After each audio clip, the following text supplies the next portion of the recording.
Hey, welcome back to my channel. Today is going to be interesting. Today, we're going to find out if this girl has enough patience to resin some Halloween decorations. Nope, decorations? Boop. We're going to find out if I have enough patience to resin some Halloween decorations. But first, we got to get in the mood. Let's go.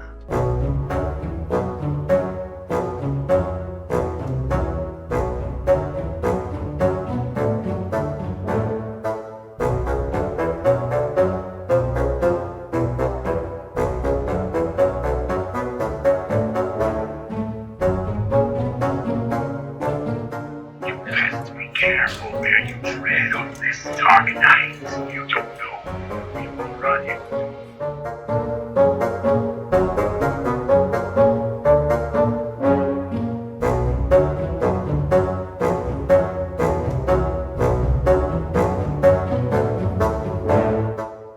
Now that we are officially in the Halloween mood, we're going to go ahead and talk about today's project. Today's project is a resin casting project where I'm attempting to make a few Halloween decorations. And the reason I say attempt is because I understand resin casting is kind of a patient project.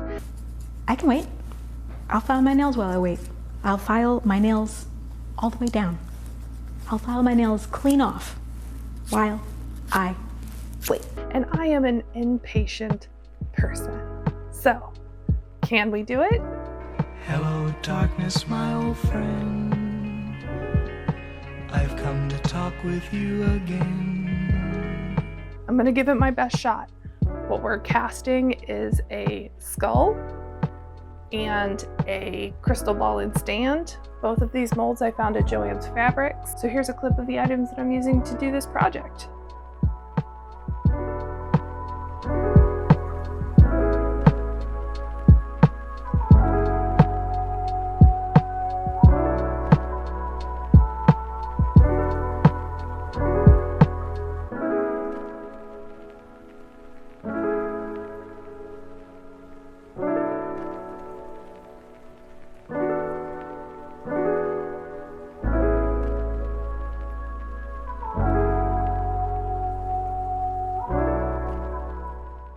Well, I'm definitely not an expert, for sure.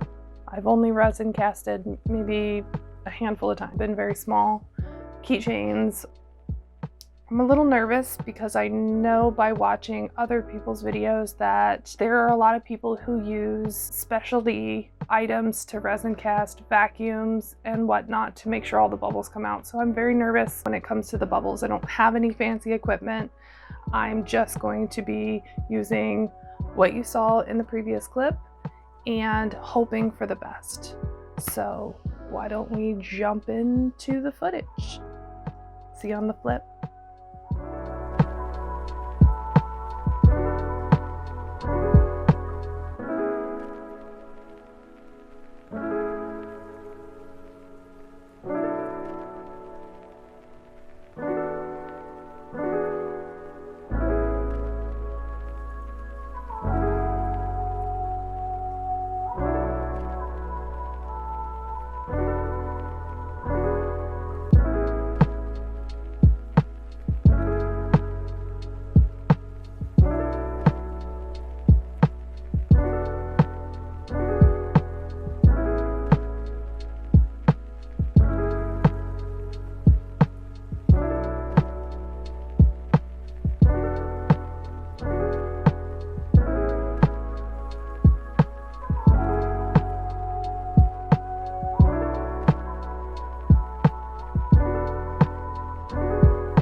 Now that we're all very relaxed, I wanted to come in and say that I wasn't sure how much resin to pour for the skull. I had originally poured 8 ounces total, so 4 ounces of each bottle, and I thought that would be enough. But I had to go back in and mix up some more and finish filling up the rest of the skull. So I'm sure that there's probably instructions on the packaging that explained exactly how much you were supposed to use, but your girl cannot be bothered with reading instructions, so it didn't cause any real issues. Just mixed up some more, threw some more glitter in, and went to town.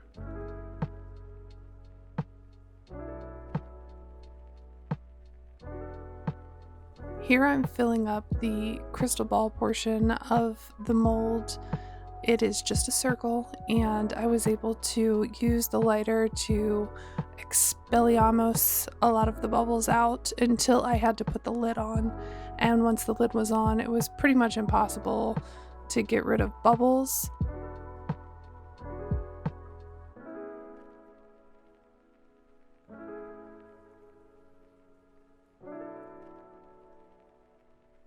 I did have a small amount of resin left over that I didn't want to waste, so I got out this small pyramid mold that I already have, and what I did was I took a few transparent stickers, put a little bit of resin on the outside, and kind of stuck them inside the mold to get them to stick before I poured the rest of the resin in, and really had no idea what I was doing, just hope for the best that it would come out peachy keen.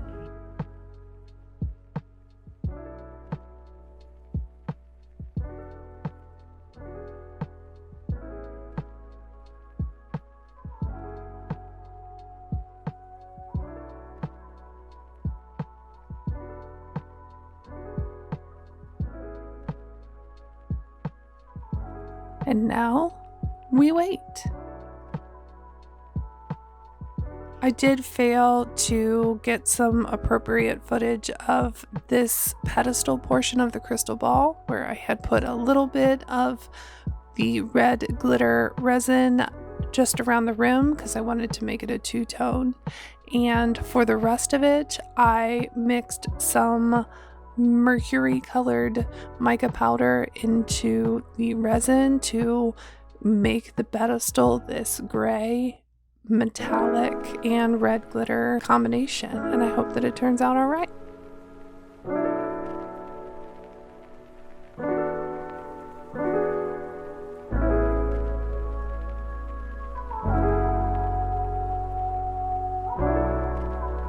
And you guessed it, time to wait some more.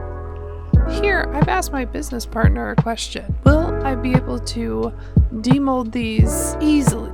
Very doubtful.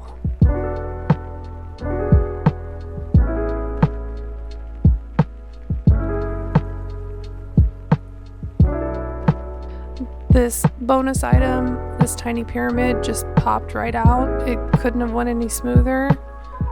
And so sparkly. It looks great. The stickers are perfect. They're embedded into the sides, and the sparkle on it is... I always drop stuff. Looks great though. Here we go with the crystal ball. Fingers crossed. No idea, and so far so good.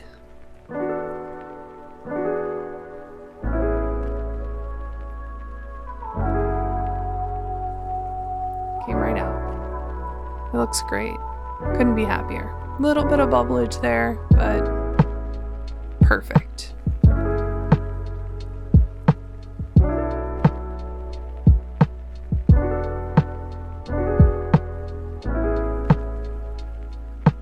The pedestal came out super easy, no complaints, and with very minimal bubbles on the sides, as you can see here, but the top is so sparkly red.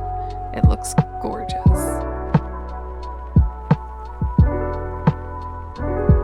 Let's do a little divination here. Ooh. Yeah, the spirits say this next part's gonna suck.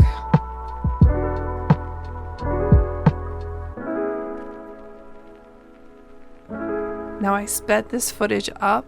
It probably took me 20 minutes of solid working to get this skull out of the mold, and unfortunately we have lost the mold, folks. We have lost it.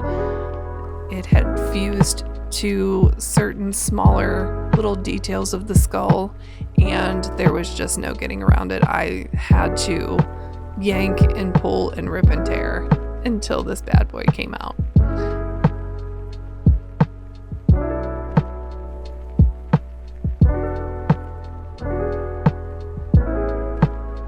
After a difficult labor, he's out. He's incredibly sparkly. And despite these little itty bitty parts where the mold kind of fused in there and was not coming out, it still looks great. Took a little bit of time to pick it all out. I got frustrated and stopped and realized, good enough. Perfect.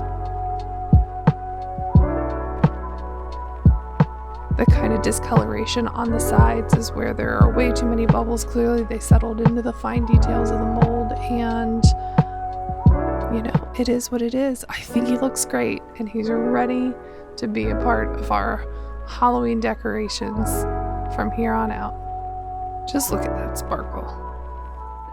So there you have it, folks. Not very patient.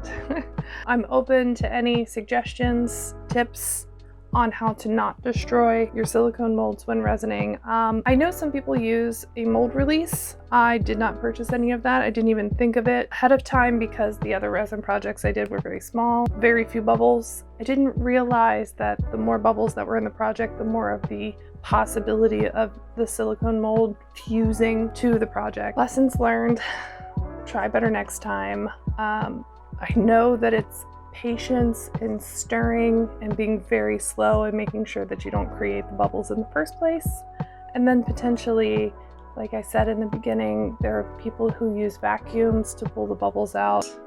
I do still think that this guy is amazing. He will grace my mantelpiece with my other Halloween decorations, regardless of the little stuck-on mold pieces. I am sad that I lost a mold that I really wanted to make another one that was black and sparkly. Perfect. You did good, friend. We tried our best. There are 0 bubbles here, many more bubbles.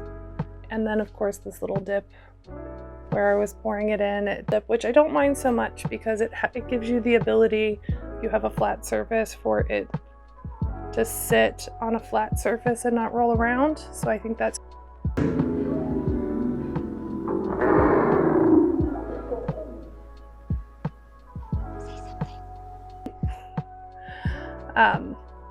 but I am happy with the base despite the small amounts of bubblage we got here.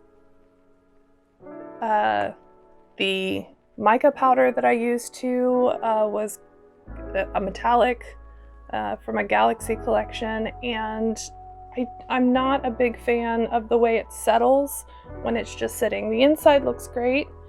The bottom, not that anybody would see the bottom, but it does always give this kind of swirly look. Super Halloween delicious. I am happy with this. Very Maleficent green. Oh, just love it. And then for the bonus piece, I think this turned out great as well. It's very, very sparkly. And also very, very sharp. This is a dangerous guy. Gonna keep this far away from the toddler as we can. So that's it for this project. It was fun. I enjoyed the design phase. That was definitely the most enjoyable part of this process. Oh, and the unmolding of the pieces that came out easily. My least favorite part is definitely the waiting. These are the regular resins that you have to wait 12 hours for it to cure. Like in the case of this guy. It was 2 pours, and there was a decent amount of waiting in between, about 8 to 9 hours time that I had to be patient before I could cast the rest of it, and then another 8 to 10 hours of waiting for that to cure before we could take it out. So definitely a project for those of us crafty crafters who have the patience to be still and calm and wait for the bubbles to rise so we can get rid of them. I hope you guys all enjoyed this project. Thank you so much for watching, and I'll see you next time. Bye.